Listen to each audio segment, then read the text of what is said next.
لیکن ہمیں یہ نہیں یقین ہوتا کہ بڑا ہو کر وہ یہ کام بھی کرے گا. مثلا ہم خالدہ نام رکھ لیتے ہیں یا خالد رکھ لیتے ہیں. خالد کا لفظی معنی عربی میں ہے ہمیشہ رہنے والا. تو اب آپ دیکھیے کہ کوئی بھی انسان ہمیشہ تو رہتا ہی نہیں، تو پھر وہ اس کی صفت نہیں ہے. کسی کا نام ساجد رکھ دیتے ہیں، سجدہ کرنے والا، اور ضروری نہیں کہ وہ بڑا ہو کر نماز ہی پڑھے. کسی کا نام حفیظ رکھ دیتے، حفاظت کرنے والا یا نگرانی کرنے والا. تو اصل نگرانی تو اللہ سبحانہ و تعالیٰ کی. تو یہ جو بندوں کے نام ہوتے ہیں وہ صرف ان کی آئیڈینٹیفیکیشن کے لیے ہوتے ہیں، وہ ان کی صفات نہیں ہوتے. لیکن اللہ سبحانہ و تعالیٰ کے نام جو ہیں وہ اللہ تعالیٰ کی صفات بھی ہیں، اس کے ایٹریبیوٹس بھی ہیں. تو اس کی ان دو ناموں یا اس کی ان دو صفات کے ذریعے ہم اللہ کو واسطہ دیتے ہیں کہ اللہ تعالیٰ آپ بہت ہی مہربان ہیں، بہت پیارے ہیں، بہت رحمت فرمانے والے ہیں، آپ میری یہ دعا سن لیں. پھر تیسرا اس کا نام ہے مالک یوم الدین، مالک، کہ اللہ تعالیٰ ہی مالک ہے. اس دنیا کا مالک بھی وہی ہے اور آخرت کا مالک بھی وہی. جہاں تک دنیا کا مالک ہونے کا تعلق ہے تو وہ رب کا لفظ جو ہے اس کے اندر آ جاتا ہے، رب العالمین. اس کا معنی ہوتا ہے خالق، مالک، مدبر. تو دنیا کے علاوہ ہماری آخرت یعنی مرنے کے بعد کی جو زندگی ہے اس کا مالک بھی اللہ ہی ہے، مالک یوم الدین. تو ہم اس نام کا واسطہ دے کر اللہ سے دعا کرتے ہیں. اب آپ دیکھیے کہ اس میں پیدا بھی اللہ نے کیا، رب بھی وہی ہے، مہربانیاں بھی ساری اسی کی ہے، جانا بھی اسی کے پاس ہے. تو پھر ہم کہتے ایاک نعبد و ایاک نستعین، صرف تیری ہم عبادت کرتے ہیں، و ایاک نستعین، صرف تجھ سے ہم مدد چاہتے ہیں. تو گویا اپنی عبودیت یا اپنی عبادت کا واسطہ دیتے ہیں کہ اللہ ہم تیری عبادت کرتے، تیرے بندے ہیں، اس لیے تیرے سے ہی مدد چاہتے ہیں، تو ہماری مدد کر. جب ہم بندے تیرے ہیں، عبادت تیری کرتے ہیں، تو مدد بھی تجھی سے مانگیں گے، تو ہماری مدد فرما. اور اللہ سبحانہ وتعالی مدد فرماتا ہے. تو پھر اہدنا الصراط المستقیم، ہمیں سیدھے راستے کی ہدایت عطا کر. یہ سیدھا راستہ جو ہے یہ صرف دین کا راستہ ہی نہیں، دنیا کے بھی جتنے معاملات ہیں ان میں ہمیں صحیح گائیڈنس چاہیے ہوتی ہے. ہم زندگی کے ہر موڑ پر ڈیسیژن لے رہے ہوتے ہیں، بلکہ ہر دن لے رہے ہوتے ہیں، ہر گھڑی لے رہے ہوتے ہیں ڈیسیژن. ہو سکتا ہے یہاں بیٹھے بیٹھے اس وقت ایک طرف آپ بات سن رہے ہوں اور دوسری طرف آپ اپنے دل میں کوئی ڈیسیژن بنا رہے ہیں. وہ ڈیسیژن یہ بھی ہو سکتا ہے کہ اچھا یہاں سے اٹھنے کے بعد مجھے اپنے بچوں کو پک کرنا ہے. وہ یہ بھی ہو سکتا ہے اچھا آج شام مجھے فلاں جگہ جانا ہے، کل میں یہ کروں گی. یہ ڈیسیژن ہی تو ہوتے ہیں، یہ خیالات ہمارے کیا ہوتے ہیں. ہم ڈیسائیڈ کر رہے ہوتے ہیں کہ اچھا آگے کیا کرنا ہے، اور زیادہ تر ہمارا مائنڈ اسی چیز میں الجھا رہتا ہے، اچھا اور کیا کرنا، اور کیا کرنا، اور کیا کرنا. کچھ چیزیں تو روٹین کی ہوتی ہیں، لیکن کچھ چیزیں ایسی ہوتی ہیں کہ جو ہماری مرضی کے خلاف بھی ہوتی ہیں. کچھ چیزیں ایسی ہوتی ہیں کہ جو ہماری مرضی کے عین مطابق ہوتی ہیں، ہماری پسند کی ہوتی ہیں، کچھ ہماری ناپسند کی ہوتی ہیں لیکن ہمیں کرنی چاہیے ہوتی ہیں. مثلا کوئی ایسا رشتہ دار بیمار ہو گیا جس سے آپ کی کوئی بول چال نہیں، اب وہ بیمار ہے، ہاسپٹلائزڈ ہے. اب آپ کا ضمیر آپ کو کہتا ہے جاؤ اس کی عادت کرو، اس کو دیکھ لو، کیا پتہ زندگی کا چلا ہی نہ جائے دنیا سے. لیکن آپ کی انا کہتی نو نو نو، اس نے مجھے اس طرح اور اس طرح ہرٹ کیا، میں تو نہیں جاؤں گی. پھر آپ کو خیال آتا ہے نہیں وہ میں نے فلاں درس میں سنا تھا کہ رشتوں کو جوڑنا چاہیے، خیال رکھنا چاہیے، چلو میں چلی جاتی ہوں. پھر تھوڑی دیر کے بعد آپ کو آتا ہے کہ جب میرے دل میں ہی نہیں تو میں کیا منافقت کروں، کیوں جاؤں. یعنی انسان اپ اینڈ ڈاؤن سوچتا رہتا ہے. پھر آخر کار آپ ایک ڈیسیژن بنا لیتے، یا چلے جاتے یا نہیں چلے جاتے، یہ دونوں ہی آپ کے ڈیسیژن ہیں. اب اس میں رائٹ ڈیسیژن کیا تھا، اللہ کا پسندیدہ ڈیسیژن کیا تھا، وہ ہونا چاہیے تھا دراصل آپ کے ڈیسیژن. اس کے لیے ہم بعض اوقات ہمیں پتہ بھی ہوتا ہے یہ زیادہ صحیح بات ہے، لیکن ہم اپنی ویکنس کی وجہ سے نہیں کر پاتے، تو ہمیں اس پر اللہ سے مدد چاہیے ہوتی ہے. اہدنا الصراط المستقیم، اللہ ہمیں سیدھا راستہ دکھا، ہمیں رائٹ چوائسز اور رائٹ ڈیسیژن لینے کی توفیق عطا فرما. اور دین کے معاملے میں تو ہے ہی کہ ہم اپنی زندگی اس طرح گزاریں کہ اس زندگی کے آخر میں ہم جب اللہ سے ملاقات کریں، تو ہم سب کو کرنا ہی ہے نا. اسی لیے جب کوئی فوت ہوتا ہے تو ہم کیا کہتے ہیں، انا للہ و انا الیہ راجعون، بے شک ہم اللہ کے لیے ہیں اور ہم اسی کی طرح واپس جانے والے. تو گویا ہم میں سے ہر شخص کو اس بات کا تو اچھی طرح اندازہ ہے کہ اسے ایک دن اللہ سبحانہ تعالیٰ کے سامنے جا کے کھڑے ہونا ہے. اس سے ہم بھاگ نہیں سکتے، کہیں نکل ہی نہیں سکتے. تو پھر ہمیں اس بات کی فکر بھی ضرور آتی ہے کہ کیا منہ لے کے جائیں گے. جب دنیا میں ہم کسی کے ساتھ بگاڑ کے رکھتے ہیں نا تو پھر اس کا سامنا نہیں کر سکتے. ایک چھوٹا بچہ ہی ہوتا ہے نا، تو اگر ماں کی بات نہیں مانتا یا ماں کے ساتھ کچھ غلط کرتا ہے تو پھر وہ ماں کے سامنے آتے ہوئے کتراتا ہے، شرماتا ہے. تو ہمیں بھی اس بات کی وقتاً فوقتاً فکر تو ہوتی ہے کہ ہم جب فوت ہو جائیں گے، اللہ کے پاس جائیں گے، کیا منہ لے کے جائیں گے. تو پھر بھی ہمارے دل میں ہول اٹھتا ہے تو ہم دعا کرتے ہیں اہدنا الصراط المستقیم، اللہ تعالیٰ آپ ہمیں سیدھا راستہ دکھا دیں۔ کون سا سیدھا راستہ؟ صراط الذین انعمت علیہم، ان لوگوں کا راستہ جن پر تو نے انعام کیا ہے، غیر المغضوب علیہم، ان کا راستہ نہیں چاہیے جن پر تیرا غضب نازل، جن سے تو ناراض ہوا۔ ہم سے تو انسانوں کا غضب برداشت نہیں ہوتا، اللہ کا کیسے ہوگا؟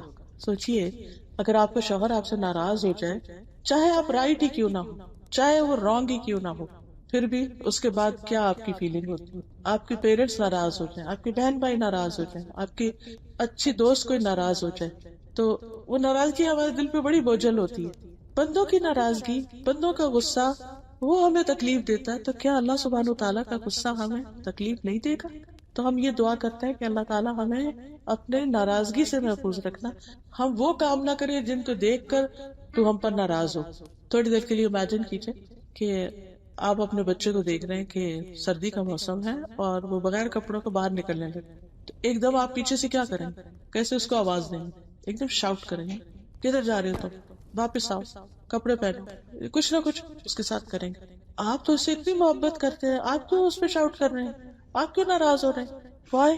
کیونکہ وہ غلط کام کر رہا ہے جو اس کے لیے نقصان دہ۔ کیا اس کا غلط کام کرنا آپ کو کوئی تکلیف دے گا؟ اگر بچہ سردی میں باہر نکل جاتا بغیر کچھ پہنے، آپ کا کیا جاتا ہے؟ بخار تو اس کو ہوگا، سردی تو اس کو لگے گی، تکلیف تو اس کو ہوگی، ہونے دیں۔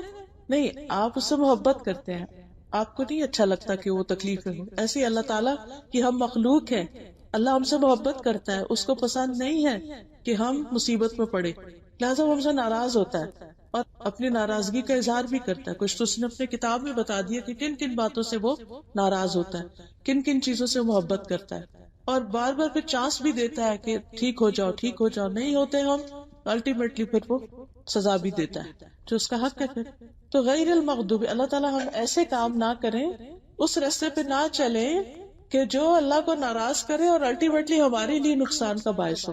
ولا الضالین، اور نہ بھٹکنے والوں کا راستہ، ہمیں وہ بھی نہیں چاہیے کہ جو اپنے اصل منزل ہی کو کھو دیں اور اپنا راستہ۔ کیونکہ آپ دیکھیے گھر سے نکلنے کے بعد جب آپ ڈرائیو کر رہے ہوتے ہیں تو سب سے زیادہ فکر کس بات کی ہوتی ہے؟ کہ خاص طور پہ جب نئی جگہ جا رہے ہوں کہ آپ صحیح وقت پر صحیح جگہ پہنچ جائیں، اور بار بار میک شور کرتے ہیں کہ میں نے نمبر صحیح ڈالا، گھر کا لوکیشن صحیح ڈالی، اور پھر لوکیشن ڈالنے کے باوجود بھی آپ آنکھیں بند نہیں کر لیتے، آپ دیکھتے رہتے ہیں یہ کدھر لے جا رہا ہے مجھے، جی پی ایس کدھر لے کے جا رہا ہے، آپ کو یہ گوگل میپ کدھر لے کے جا رہا ہے، ادھر، پھر بھی آپ الرٹ رہتے ہیں۔ کیوں؟ جانے دیں اس کو اور چلتے جائیں آپ بھی۔ نہیں، آپ کو صحیح جگہ پہنچنا ہے، کیونکہ غلط جگہ پہنچ کر تو آپ مصیبت میں پڑیں گے، آپ کا کام ہی نہیں ہوگا۔ اسی طرح اگر ہم غلط راستے پہ چل پڑے، گم کر دیا ہم نے اپنا راستہ، تو ہم اس اصل منزل پہ نہیں پہنچ سکتے، وہ گھر نہیں ملے گا ہمیں۔ کون سا گھر؟ وہ جنت والا گھر۔ وہ گھر جو ہے اس تک پہنچنے کے لیے صحیح ڈائریکشن پہ جانا بہت ضروری، تو وہ ہم اللہ تعالیٰ سے بار بار دعا کرتے رہتے ہیں کہ اللہ تعالیٰ ہمیں بھٹکنے سے بچانا، گم ہونے سے بچانا۔ ہم لاسٹ نہیں ہونا چاہتے، ہم اسی میں پہنچنا چاہتے، کہیں اور نہیں جانا چاہتے۔ دنیا میں تو یہ ہوتا ہے نا، نہیں ملا گھر، نہیں ملی جگہ، تو کیا ہوتا ہے؟ اب واپس آ جاتے ہیں، تھوڑی دیر موڈ آف ہوتا ہے، اس میں ٹھیک ہو جاتے ہیں۔ لیکن وہاں تو نہ واپسی کا راستہ ہے اور نہ ہی پھر کوئی اور اچھی جگہ، وہاں دوسرا راستہ تو انتہائی جہنم کی کھائی ہے، تو بہت ہی تکلیف دہ ہے۔ تو اس لیے ہم سورۃ الفاتحہ میں دعا کر رہے ہوتے ہیں، جس میں دعا کا ادب بھی بتا دیا گیا، یہ بھی بتا دیا گیا کیا مانگو، اور ساتھ ہی یہ کہ کس طرح مانگو، اس میں کیا چیزیں نہ ہو۔ تو دعا مانگنے میں جو سب سے اہم سلیقہ اور طریقہ ہے یا سب سے اہم ادب ہے، وہ ہے اللہ سبحانہ تعالیٰ کی حمد و ثنا کرنا، اللہ کی تعریف کرنا۔ جب بھی آپ دعا کریں تو حمد و ثنا ضرور کریں۔ اس میں ڈفرنٹ ورژنز ہیں، لمبی سے لمبی تعریف بھی ہو سکتی ہے اور ایک لفظ کے ساتھ بھی تعریف ہو سکتی۔ جب آپ کہتے ہیں یا رب، تو رب کیا ہے؟ اللہ تعالیٰ کی صفت، تو ایک طرح سے آپ نے تعریف ہی کر دی اپنے رب کی، اس کا نام لے لیے یا رحمان، کیونکہ اللہ تعالیٰ خود فرماتے ہیں وَلِلَّهِ الْأَسْمَاءُ الْحُسْنَى فَادْعُوهُ بِهَا، اللہ کے لیے ہے اچھے اچھے نام، ان ناموں کے ساتھ اس کو پکارو۔ تو ہم نے پھر اللہ کی تعریف کی، اور اگر آپ کے پاس زیادہ وقت ہے تو آپ اللہ تعالیٰ کی زیادہ تعریف کر لیں۔ اور تعریف کیوں کریں؟ اس لیے کہ ہر چیز اسی کی ہے، للہ ما فی السماوات والارض، اللہ ہی کے لیے ہر وہ چیز جو آسمان و زمین میں ہے۔ ان اللہ هو الغنی الحمید، بے شک اللہ وہی غنی ہے، بے نیاز ہے، تعریف والا ہے، حمد و ثنا کے لائق وہی ہے۔ ہم دیکھیں دنیا میں اگر کسی کے پاس کوئی چھوٹی سی بھی اچھی چیز ہوتی ہے نا تو ہم اس کی تعریف کرتے ہیں، یا اس چیز کی تعریف کرتے ہیں، اس کے مالک کی تعریف کرتے ہیں. بس کسی کے بچے اچھے ہوں، پیارے ہوں، کسی کے بس اچھے کپڑے اس نے پہنے ہوئے، جیولری، تو ہم تعریف کے بغیر رہتے نہیں. یعنی یہ نہیں ہوتا کہ وہ ہمیں کہتا ہے میری تعریف کرو، بلکہ ہم دیکھتے ہی ہمارا دل کرتا ہے کہ ہم تعریف کریں، کیونکہ ہمیں خوشی ہوتی ہے اپریشیٹ کر کے، اچھا لگتا ہے، خود کو اچھا لگتا ہے. کیونکہ جو قابل تعریف چیز ہوتی ہے اس کی تعریف کرنا ہی ہماری صحت کے لیے اچھا ہے. اگر ہم اپریشیٹ نہیں کرنا جانتے تو دراصل اپنے آپ کو ہی پریشان رکھتے ہیں. اور آپ نے دیکھا کہ زندگی میں کچھ ایسے لوگ بھی ہوتے ہیں بہت منفی نیگیٹو تھنکنگ ہوتی ہے ان کی، ہر چیز میں نقص ڈھونڈ لیتے ہیں. کریٹیکل ہونا بہت اچھی بات ہے، لیکن اوور کریٹیکل ہونا کہ جس میں آپ کو خوبی تو کوئی نظر ہی نہ آئے، ہر چیز میں نقص ہی نقص نظر آئے، یہ بلائے جان ہوتا ہے انسان کے لیے، اپنے لیے بھی دوسروں کے لیے. ایسے لوگ اپنے آپ کو بھی تکلیف میں ڈالے رکھتے ہیں اور دوسروں کو بھی تکلیف میں ڈالتے ہیں.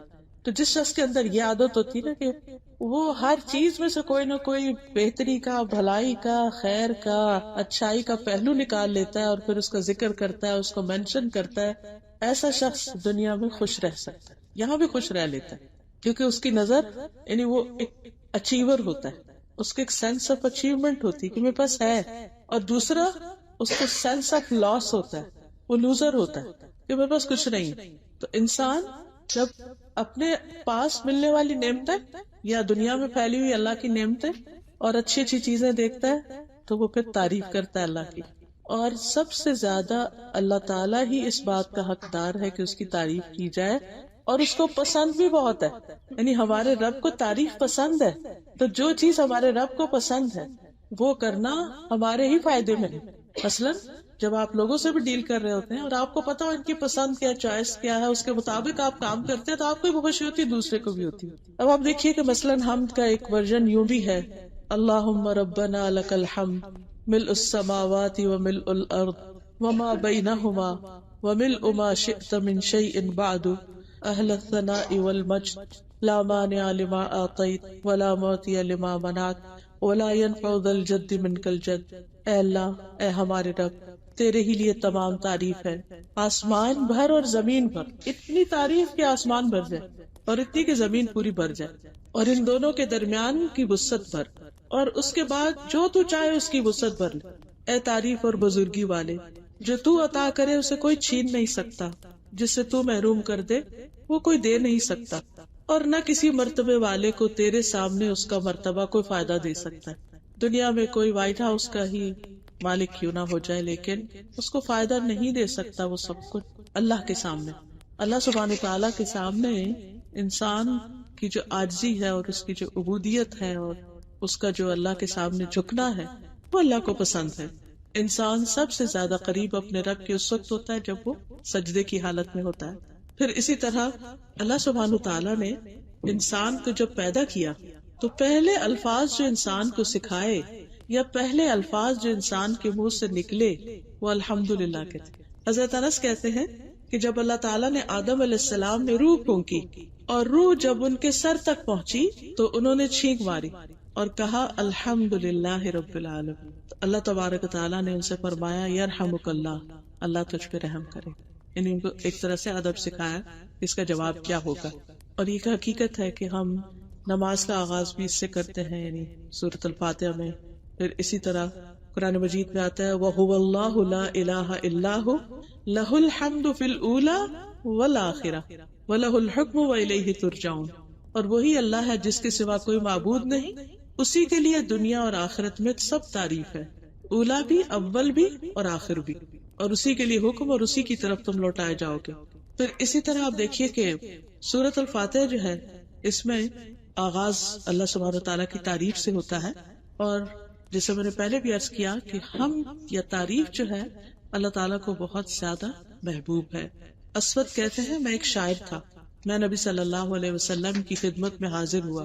میں نے عرض کی یا رسول اللہ، میں نے شعروں میں اپنے رب کی حمد کی ہے، مدح کی ہے.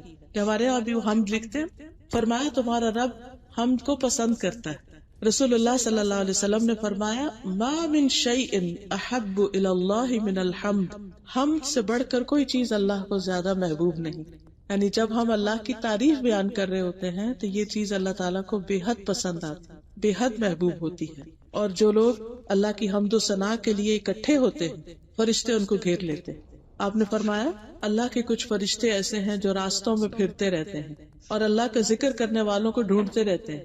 پھر جہاں وہ کچھ ایسے لوگوں کو پا لیتے ہیں جو اللہ کے ذکر میں مصروف ہوتے ہیں تو ایک دوسرے کو آواز دیتے ہیں کہ اپنی حاجت کی طرف آؤ. فرمایا پھر وہ آسمان دنیا تک اپنے پروں سے ان کو گھیر لیتے ہیں، یعنی فرشتے ان کے اوپر اپنے پر کر لیتے ہیں. فرمایا پھر ان کا رب ان سے پوچھتا ہے، حالانکہ وہ اپنے بندوں کے متعلق خود بھی خوب جانتا ہے کہ میرے بندے کیا کہہ رہے تھے. وہ جواب دیتے ہیں وہ تیری تسبیح کر رہے تھے، تیری بڑائی بیان کر رہے تھے، تیری حمد کر رہے تھے، تیری بڑائی بیان کرتے تھے. اللہ تعالیٰ پوچھتا ہے کیا انہوں نے مجھے دیکھا ہے؟ تو وہ جواب دیتے نہیں، اللہ کی قسم انہوں نے تجھے نہیں دیکھا. اس پر اللہ تعالیٰ فرماتے ہیں اگر وہ دیکھ لیتے تو ان کا حال کیا ہوتا. فرمایا کہ وہ جواب دیتے ہیں کہ اگر وہ تیرا دیدار کر لیتے تو تیری عبادت اور بھی زیادہ کرتے، تیری بڑائی اور ہم سب سے زیادہ بیان کرتے، تیری تعریف سب سے زیادہ کرتے. پھر اللہ تعالیٰ ان سے پوچھتے کہ وہ کیا مانگتے ہیں. فرشتے کہتے ہیں وہ جنت مانگتے ہیں. اللہ تعالیٰ پوچھتے ہیں جنت کو دیکھا؟ کہتے ہیں نہیں. پوچھتے کہ جنت کو دیکھ لے تو کیا کریں؟ تو وہ کہتے ہیں کہ اگر وہ جنت کو دیکھ لیتے تو اور بھی زیادہ اس کی تمنا کرتے. پھر وہ اسی طرح جہنم کے بارے میں کہ اگر وہ اسے دیکھ لیتے تو اس سے سب سے زیادہ بچتے. تو اللہ سبحانہ و تعالیٰ پھر انہی فرشتوں کو گواہ بنا کے فرماتے ہیں کہ میں نے ان کو بخش دیا. ایسے لوگوں کو جو بیٹھ کے میری تعریف کر رہے ہیں، ذکر کر رہے ہیں، تسبیح کر رہے ہیں، میں نے ان کو بخش دیا. فرشتوں میں سے ایک فرشتہ کہتا ہے کہ اس میں فلاں بھی تھا جو ان میں سے نہیں تھا، وہ اس کام کے لیے نہیں آیا تھا، وہ تو ویسے ہی آ گیا تھا. اللہ تعالیٰ فرماتے ہیں یہ وہ لوگ ہیں جن کی مجلس میں بیٹھنے والا بھی نامراد نہیں ہوتا، یعنی اس کو بھی حصہ مل جاتا ہے. پھر یہ یاد رکھیے کہ ہم جتنی اللہ کی تعریف زیادہ کریں گے قیامت کے دن اتنا ہی مقام زیادہ ہوگا. حدیث میں آتا ہے افضل عباد اللہ تعالی یوم القیامت الحمادون.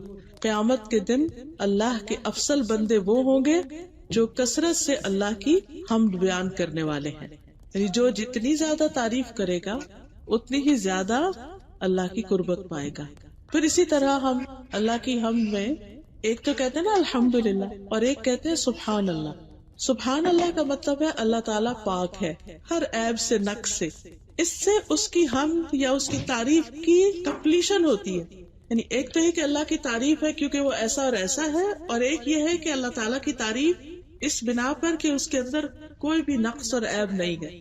تو عموماً ہم پڑھتے ہیں یہ کلمہ سبحان اللہ و بحمدہ سبحان اللہ العظیم. پاک ہے اللہ ساتھ اپنی تعریف کے، پاک ہے اللہ جو بہت ہی عظیم ہے. اور یہ جو کلمات ہیں دو، سبحان اللہ و بحمدہ سبحان اللہ العظیم، حدیث میں آتا ہے دو کلمے ایسے ہیں جو رحمان کو بہت محبوب ہیں، اللہ کو بہت پیارے. اللہ کو حمد بہت پیاری ہے نا، تو اس میں کمپلیٹ حمد ہے، سبحان اللہ بھی اور و بحمدہ بھی. فرمائے ایسے کلمات ہیں جو رحمان کو بہت محبوب ہیں، زبان پہ بہت ہلکے پھلکے، لیکن قیامت کے دن ترازو میں بہت بھاری ہوں گے. تو اس لیے ان کلمات کی ہمیں کثرت کرنی چاہیے. خصوصاً اگر ہم کوئی دعا کرنے لگے تو اس سے پہلے کچھ دفعہ پڑھ لیں. اور ہے بھی سبحان اللہ و بحمدہ ایک کلمہ اور سبحان اللہ العظیم دوسرا کلمہ. اور پھر یہ کہ زبان پہ بولنے میں مشکل نہیں. کچھ الفاظ ایسے ہوتے ہیں کہ جو مشکل سے ہی زبان پہ چڑھتے ہیں. آپ سب نے نوٹس کیا ہوگا، چاہے اردو کے ہوں، انگریزی کے ہوں، عربی کے ہوں، ان کو پڑھنے میں ہمیں مشکل ہوتی ہے. اور خصوصاً جب شروع میں کوئی چیز سیکھ رہے ہوتے ہیں، جیسے بچے ہیں، تو ان کو آپ ایک چیز اتنی دفعہ کہلواتے ہیں، اتنی دفعہ کہلاتے جب جا کر ان کی زبان پہ چڑھتی. لیکن اگر آپ بچوں سے بھی کہنا سبحان اللہ کو تو ایزیلی کہیں گے، آسانی سے کہہ دیں گے، مشکل نہیں ہوگی ان کو. بلکہ ان کو بچپن سے سکھا دینا چاہیے. عموماً میری کوشش ہوتی ہے کہ بچے جیسے گاڑی پر بیٹھے ہیں تو آپ کو اچھا چلے جنت میں ٹریز لگائیں، سبحان اللہ کہیں، سبحان اللہ پڑھنا شروع کریں. تو واقعی کچھ بچے کافی دیر تک سبحان اللہ انگلیوں بھی گن گن کے پڑھ رہے ہوتے ہیں، کیونکہ عادت اگر بچپن سے پڑھ جائے تو بڑے ہو کر ذکر کرنا مشکل نہیں ہوتا. اور پھر یہ کہ چونکہ آسان ہے، ہلکے ہیں، ان کا فائدہ بہت ہے. اور میزان کتنا ہے؟ میزان سے مراد وہ اسکیل ہے جو قیامت کے دن ہوگا، اس میں بہت بھاری ہوں گے. اس کے بارے میں حدیث میں آتا ہے کہ قیامت کے دن اتنے بڑے بڑے اسکیل رکھے جائیں گے کہ اگر آسمان اور زمین کو اس میں رکھ کے تولا جائے تو وہ بھی اس کے اندر آ جائیں گے. سوچئے وہ اسکیل کتنا بڑا ہوگا جس میں زمین اور آسمان بھی سما جائیں، تولے جائیں. فرشتے پوچھیں گے یا رب یہ ترازو کس کے لیے وزن کرے گا؟ یعنی اتنا بڑا ترازو یہ کیا اس میں رکھنا ہے نا؟ اللہ تعالیٰ فرمائیں گے میں اپنی مخلوق میں سے جس کے لیے چاہوں گا. فرشتے کہیں گے سبحانک ما عبدناک حق عبادتک، اے اللہ تو پاک ہے، ہم تیری عبادت ویسی نہ کر سکے جیسی کرنے کا حق ہے. یعنی تیرے پاس دینے کے لیے، ثواب کے لیے تو اتنا کچھ ہے، لیکن ہمارے پاس اللہ کو دینے کے لیے کتنا وقت ہے، کتنی عبادت ہے، کتنا ذکر ہے، کتنی تلاوت ہے، کتنا صدقہ خیرات ہے، ہم سب اچھی طرح جانتے ہیں ہم کیا کریں. ہماری بیسٹ چیزیں دنیا کے لیے، بیسٹ ایفرٹ، ٹائم، منی، بچے، ہر چیز، کہ وہ جو وہاں ملنے والا ہے اس کی طرف توجہ کم ہے. تو بہرحال فرشتے اگر یہ کہہ رہے سبحانک ما عبدناک حق عبادتک، اور وہ فرشتے جو دن رات اللہ کی تسبیح کرتے انہوں نے کبھی کوئی غلط بات منہ سے نکالی ہی نہیں، تو ہم کہاں کھڑے. تو بہرحال سبحان اللہ جب انسان کہتا ہے تو اس کا مطلب یہ ہے کہ اللہ سبحانہ وتعالی ہر کمزوری سے پاک ہے، ہر عیب سے پاک ہے، ہر شریک سے پاک ہے، کوئی اس جیسا نہیں، اس کو موت نہیں آئے گی، اس کو نیند نہیں آتی، اس کو اونگ نہیں آتی، اسے کسی کی مدد نہیں چاہیے، وہ ہر چیز میں پرفیکٹ ہے، ساری صفات میں کامل. یعنی انسان میں ہوتا ہے نا کہ کوئی ایک چیز، ہم سب کو پتا ہے کہ ہماری کچھ اسٹرینتھس ہوتی ہے، کچھ ویکنیسز ہوتی ہیں. اللہ سبحانہ تعالیٰ کی کوئی ویکنیس نہیں، ساری ہی اسٹرینتھس ہیں. جتنی بھی اس کی صفات ہیں جو انسانوں کو معلوم ہے ان سب کے اندر وہ پرفیکٹ. اللہ تعالیٰ کو نہ تھکاوٹ آتی، نہ بوریت ہوتی. پھر اللہ تعالیٰ مخلوق کی مشابہت سے پاک ہے، یعنی مخلوق میں سے، کریشن میں سے کوئی ایسا نہیں جو اللہ کی طرح ہو. پھر اسی طرح ہم کہتے ہیں سبحان اللہ العظیم، تو اللہ تعالیٰ کی عظمت بیان کرتے ہیں کہ اللہ تعالیٰ بہت بڑا ہے. لہو ما فی السماوات و ما فی الارض وہو العلی العظیم. آیت الکرسی میں ہم بار بار یہ کہہ رہے ہوتے ہیں. پھر ہم دعا بھی مانگتے ہیں اللہ کے چہرے کا وسیلہ دے کر جس سے بڑی کوئی چیز نہیں. اعوذ بوجہ اللہ العظیم الذی لیس شیء اعظم منہ، کہ میں اللہ کے چہرے کی پناہ لیتا ہوں جس سے بڑی کوئی چیز، عظیم کوئی چیز نہیں، عظمت والی کوئی چیز نہیں. پھر اسی طرح اللہ تعالیٰ اپنی صفات میں عظیم ہے، اپنی قدرت میں عظیم ہے، عرش عظیم کا مالک ہے. جو چیز بھی اس کے ساتھ اس سے متعلق ہے ان سب کے اندر عظمت ہے. پھر یہ بھی یاد رکھیے کہ تسبیح اگرچہ ہم والنٹریلی کرتے ہیں لیکن اس کا ہمیں حکم بھی دیا گیا ہے، خاص طور پر نبی صلی اللہ علیہ وسلم کو سبح اسم ربک الاعلی، اپنے رب کے نام کی تسبیح کریں جو سب سے بلند ہے، الاعلی ہے. اور ایک اور جگہ پر فسبح بحمد ربک وکن من الساجدین. ایک اور جگہ پر یا ایھا الذین آمنوا اذکروا اللہ ذکرا کثیرا وسبحوہ بکرۃ واصیلا. اے لوگوں جو ایمان لائے اللہ کو بہت زیادہ یاد کرو، صبح اور شام اس کی تسبیح کرو. تو الحمدللہ ہم نمازوں میں بھی جو لوگ نماز کی پابندی کرتے ہیں وہ اس حکم کو مانتے ہیں. سجدے میں سبحان ربی الاعلیٰ کہتے ہیں، رکوع میں سبحان ربی العظیم کہتے ہیں. پھر اسی طرح صبح و شام کی دعاؤں میں اللہ کی تسبیح کر رہے ہوتے ہیں. نبی صلی اللہ علیہ وسلم نے فرمایا کہ آسمان چرچرا رہا ہے اور اس کا حق ہے کہ وہ چرچرائے. قسم اس ذات کی جس کے قبضے میں محمد صلی اللہ علیہ وسلم کی جان. وہاں ایک بالش جگہ بھی ایسی نہیں جہاں کوئی فرشتہ اپنی پیشانی رکھے اللہ کی حمد کے ساتھ اس کی تسبیح نہ کر رہا ہو. پھر زمین اور آسمان کی ساری چیزیں اس کی تسبیح کرتی ہیں. قرآن مجید میں آتا ہے تسبح لہ السماوات السبع والارض ومن فیہن، ساتوں آسمان اور زمین اور جو اس کے اندر ہے سب اس کی تسبیح کر رہے ہیں، اللہ کی حمد و ثنا بیان کر رہے ہیں. وَإِن مِّن شَيْءٍ إِلَّا يُسَبِّحُ بِحَمْدِهِ وَلَٰكِن لَّا تَفْقَهُونَ تَسْبِيحَهُمْ. کوئی چیز ایسی نہیں کہ جو اس کی تسبیح نہ کرتی لیکن تم ان کی تسبیح سمجھتے نہیں. پھر اسی طرح ملائکہ والملائکۃ یسبحون بحمد ربہم، حاملین عرش جو ہیں، جو عرش اٹھائے ہوئے فرشتے ہیں، الذین یحملون العرش ومن حولہ یسبحون بحمد ربہم، جو فرشتے عرش اٹھائے ہوئے ہیں، جو اس کے آس پاس ہیں، سب اپنے رب کی حمد کے ساتھ اس کی تسبیح کر رہے ہیں. چیونٹیاں اپنے بلوں میں اللہ کی تسبیح کرتی ہیں. پھر اسی طرح تمام مخلوق کے رزق کی کنجی تسبیح ہے. نوح علیہ السلام کی وفات کا وقت جب آیا تو انہوں نے اپنے بیٹے کو نصیحت کی کہ بیٹا میں تمہیں ایک وصیت کرتا ہوں، اور وہ یہ کہ سبحان اللہ و بحمدہ کا ورد کرتے رہنا.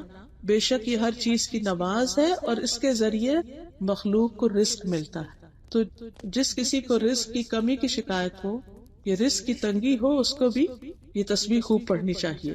پھر اسی طرح جب انسان سبحان اللہ کہتا ہے تو اللہ تعالیٰ فرماتے ہیں تم نے سچ کہا. جب انسان الحمدللہ کہتا ہے تو اللہ تعالیٰ فرماتے ہیں تو انہیں سچ کہا. یعنی اللہ تعالیٰ ہماری بات کی تصدیق کرتا ہے. لیکن اگر انسان اس سے محروم ہے تو بہت بڑی محرومی ہے.